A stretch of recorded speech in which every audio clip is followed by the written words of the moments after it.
রেজিনগর থানায় হাজিরা দিলেন আম জনতা উন্নয়ন পার্টির চেয়ারম্যান তথা নওদার বিধায়ক হুমায়ুন কবির।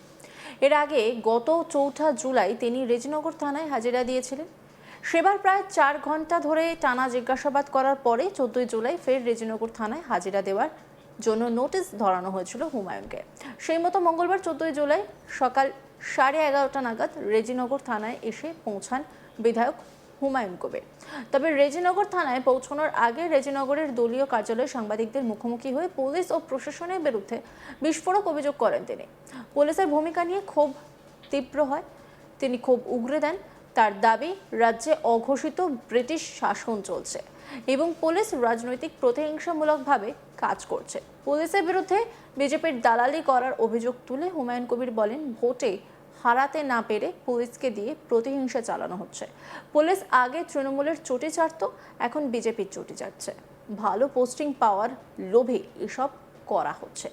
তার দাবি, কোনো অভিযোগ ছাড়াই পুলিশ উদ্দেশ্য প্রণোদিতভাবে মামলা সাজাচ্ছে। শক্তিপুর থানার 176 নম্বর মামলায় প্রথমে তার নাম থাকলেও পরে দলের কর্মী আনিসুর রহমানকে গ্রেপ্তার করে পুলিশ। পরে আদালতের নির্দেশ তাকে পুলিশি হেফাজতে নেওয়ার পর আরও 8 জনের নাম মামলার জুড়ে দেওয়া হয়েছে।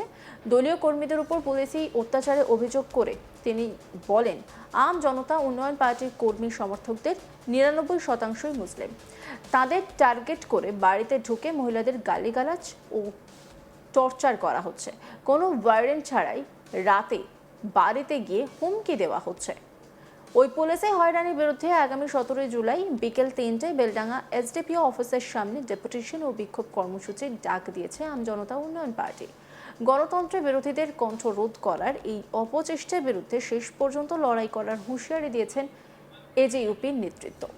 হুমায়ুন কবির কি বলেছেন শোনাব আপনাদের। শক্তিপুর 176 নম্বর কেস, ডেটেড 26/6/2026। সেই কেসে এফআইআর নেম ছিলাম আমি। পরে যখন তাদের পিসি নেওয়া হলো, একজনকে অ্যারেস্ট করে আনিসুরকে পিসি নেওয়া হলো। 7 দিন পিসি থাকার পর যেদিন জমা দেওয়া হলো, আবার তাদের এগেনস্টে পুরো নেকেডলি বিজেপির দলদাসের ভূমিকা পালন করে ওসি শক্তিপুর আরো 8 জনের নাম জুড়ে সেখানে কোর্টে নিজেরাকে সমটু কেস করছে। কোনো কমপ্লেন বাদী কেস নাই, আমাদের বিরুদ্ধে কোনো এলাকার পাবলিকের কোনো অভিযোগ নাই। কিন্তু পুলিশ এটা নেকেটলি বিজেপির দালালি করে বিজেপির কাছে খুশি থাকার জন্য, বিজেপি সরকারের কাছে প্রাইজ পোস্টিং নেওয়ার জন্য এসব কাজ করছে।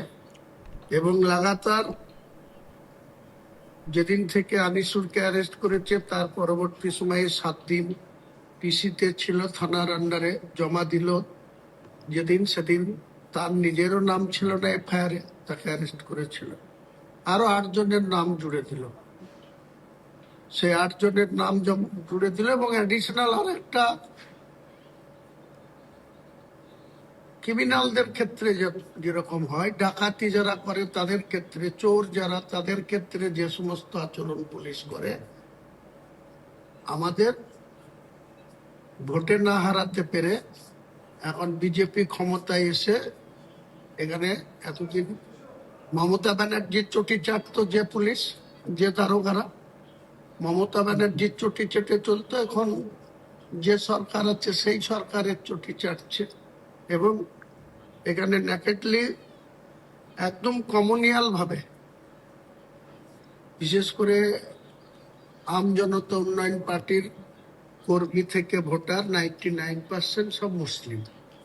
তাদের উপরে যেভাবে জুলুম হচ্ছে বা তাদের বাড়ি বাড়িতে গিয়ে যেভাবে তাদের আমাদের কর্মীদের, মহিলাদের উপরে গালিগালাজ, টর্চারিং, যেন অঘোষিত একটা ব্রিটিশের শাসন চলে এসছে, এইরকম ধরনের আচরণ। এই চটিচাটা কতদিন চলে সেটাও আমরা দেখবো। আগামী 17 তারিখ বিকেল 3টের সময় এসডিপিও বেলডাঙ্গার কাছে আমাদের আম জনতা উন্নয়ন পার্টির শক্তিপুর থানার আন্ডারে যে সমস্ত পদাধিকারী তাদের বাড়িতে যে ধরনের আচরণ করছে, গত রাত্রিতে রেজিনগর থানাও 4-5 জন আমাদের যারা নেতৃস্থানীয় ব্যক্তি এই এলাকার, তাদের বাড়িতেও গেছে, তাদেরকেও এরকম হুমকি দিয়ে এসছে।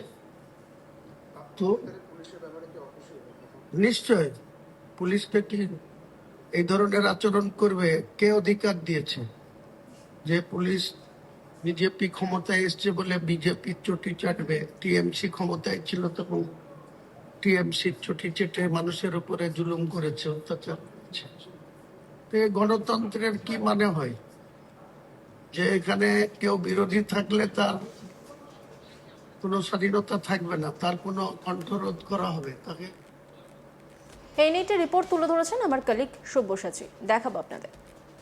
ইংরেজি মাসের 3 তারিখ এবং 4 তারিখ দুই দিনই শক্তিপুর থানা এবং রেজিনগর থানাতেই কিন্তু ডাকা হয়েছিল হুমায়ুন কবিরকে। আম জনতা উন্নয়ন পার্টির চেয়ারম্যান হুমায়ুন কবিরকে ডাকা হয়েছিল। তিনি শক্তিপুর থানাতে উপস্থিত না হলেও 4 তারিখ কিন্তু রেজিনগর থানাতে উপস্থিত হয়েছিলেন এবং যে সময়ে তাকে ডাকা হয়েছিল তিনি সেই সময়ে গিয়ে উপস্থিত হয়েছিলেন এবং তার পাশাপাশি সেই দিনই তাকে বলা হয়েছিল যে 14 তারিখ আবারও তাকে পুনরায় রেজিনগর থানায় উপস্থিত হতে হবে। আর 14 তারিখও তিনি রেজিনগর থানায় উপস্থিত হওয়ার আগে কিন্তু সাংবাদিকদের মুখোমুখি হয়েছিলেন এবং সাংবাদিকদের মুখোমুখি হয়ে পুলিশের বিরুদ্ধে একাধিক বিস্ফোরক মন্তব্য করেন। তিনি সরাসরি পুলিশকে চটি চাটা বলে অভিযোগ করেন এবং বিগত দিনে যে রাজ্য সরকার ছিল তৃণমূল দ্বারা পরিচালিত, সেই রাজ্য সরকারকে কটাক্ষ করে বলেন যে সেই সময় পুলিশ তৃণমূল সরকারের চটি চাটতো আর এই সময় বিজেপির কথাতেই বিজেপির চটি চাটছে পুলিশ, সেই অভিযোগই কিন্তু তুলেছেন। পাশাপাশি একদম 14 তারিখই কিন্তু হুমায়ুন কবিরের যে শক্তিপুরের বাড়ি, সেই বাড়িতেই কিন্তু শক্তিপুর থানার পুলিশ আর একটা নোটিশও জারি করেন, যেহেতু শক্তিপুর থানাতে তার দেখা করার বা হাজিরা হওয়ার কথা ছিল 3 তারিখ, সেই 3 তারিখ তিনি উপস্থিত হননি বলে আবারও তাকে 19 তারিখ শক্তিপুর থানায় দেখা করার কথা বলা হয়েছে। তবে হুমায়ুন কবির 19 তারিখ উপস্থিত হবেন কিনা সেই বিষয়ে কিছু পরিষ্কার করেননি। তিনি একথা জানিয়েছেন যে 17 তারিখ এসডিপিও অফিসে তিনি তার দলের যে সমর্থক তাদেরকে নিয়েই একটি বিক্ষোভ কর্মসূচি করবেন, পাশাপাশি সেখানে ডেপুটেশনও দেবেন। কারণ তিনি অভিযোগ করেছেন যে তার দলের একাধিক নেতৃত্বকে ফাঁসানো হচ্ছে, যে ধরনের কাজকর্ম চোর ডাকাতদের সাথে করা দরকার সেই রকম কাজকর্ম পুলিশ তার দলের কর্মীদের সাথে করছেন, এই ধরনেরই অভিযোগ করেছেন। তবে হুমায়ুন কবির 14 তারিখ যে নোটিশ পেয়েছিলেন রেজিনগর থানা থেকে, সেই রেজিনগর থানার নোটিশ পাওয়ার পরে তিনি কিন্তু উপস্থিত হয়েছেন। রেজিনগর থানায় গিয়ে জিজ্ঞাসাবাদের মুখে তিনি উপস্থিত হয়েছেন, দাঁড়িয়েছেন এবং 4 তারিখ যেখানে আমরা দেখেছিলাম যে রেজিনগর থানায় তিনি যে টাইমে তাকে ডাকা হয়েছিল 11টার সময়, তিনি 11টার সময় গিয়ে উপস্থিত হয়েছিলেন, কিন্তু তার যে 4 ঘন্টা ধরে তাকে কিন্তু জিজ্ঞাসাবাদ করা হয়েছিল একাধিক প্রসঙ্গে। যে রেজিনগরের যে ঘটনা, সেই ঘটনার কিন্তু একাধিক প্রসঙ্গে তাকে জিজ্ঞাসাবাদ করা হয়েছিল। আবারও কিন্তু 14 তারিখ তাকে নোটিশ করা হয় এবং 14 তারিখ 11:30টার সময় রেজিনগর থানায় গিয়ে উপস্থিত হন হুমায়ুন কবির। হুমায়ুন কবির সরাসরি বলেন তিনি রেজিনগর থানাতে এর আগের দিনও গিয়ে কথাবার্তা বলেছেন, আধিকারিকরা যা প্রশ্ন করেছে সমস্ত প্রশ্নের তিনি উত্তর দিয়েছেন এবং 14 তারিখও তিনি গিয়ে উপস্থিত হবেন সে কথাও জানিয়েছেন। এবং তার বাড়িতে যে নোটিশ এসে পৌঁছেছে শক্তিপুর থানায় তার 3 তারিখ দেখা করার কথা ছিল, তিনি 3 তারিখ দেখা করেননি। সেই কারণে কিন্তু আবারও 19 তারিখে তাকে সশরীরে হাজিরা দেওয়ার কথা কিন্তু বলা হয়েছে এই নোটিশে। নতুন যে নোটিশটা হুমায়ুন কবিরের জন্য জারি করা হয়েছে, সেই নোটিশে কিন্তু সরাসরি 19 তারিখ দেখা করার কথা বলা হয়েছে। তবে হুমায়ুন কবির একথাও জানিয়েছেন যে তিনি 17 তারিখ বেলডাঙ্গা এসডিপিওর অফিসে একটি ডেপুটেশন এবং বিক্ষোভ কর্মসূচি করবেন। তার যে দলের যে কার্যকর্তারা আছে তাদেরকে নিয়েই কিন্তু তিনি উপস্থিত হবেন, একথাও তিনি জানিয়েছেন। অন্যান্য খবরে আপডেটের জন্য অবশ্যই নজর রাখুন আজ তাক বাংলার ইউটিউব স্ট্রিমিংয়ে। লাইক, কমেন্ট, শেয়ার এবং সাবস্ক্রাইব করতে ভুলবেন না।